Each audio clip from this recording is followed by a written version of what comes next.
প্রত্যেক বছর মন্দারমণি ঘুরতে গেলে যা হয় আর কি, ঝিনুকগুলো কুড়িয়ে এনেছিলাম। আজকে ঝিনুকের একটা সদ্ব্যবহার করলাম।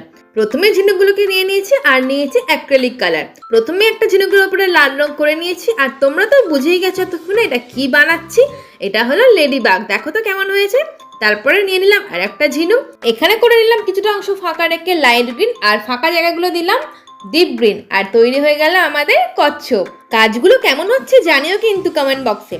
তারপরে নিয়ে নিলাম আর একটা ঝিনুক আর করে নিলাম ব্রাউন কালার, আর সাইডে করে নিলাম ডিপ ব্রাউন দিয়ে দুটো কান, করে নিলাম চোখ, নাক, আর আমাদের তৈরি হয়ে গেল কিউট সে ডগি। এর পরের ঝিনুকটা করে নিলাম আমার ইচ্ছা মতন কালার দিয়ে, সুন্দর মাল্টি কালার, দেখো তো কেমন লাগছে।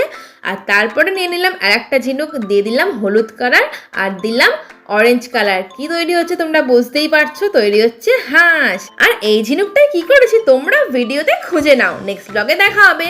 আর কেমন হয়েছে জানাতে ভুলো না কিন্তু। বাই।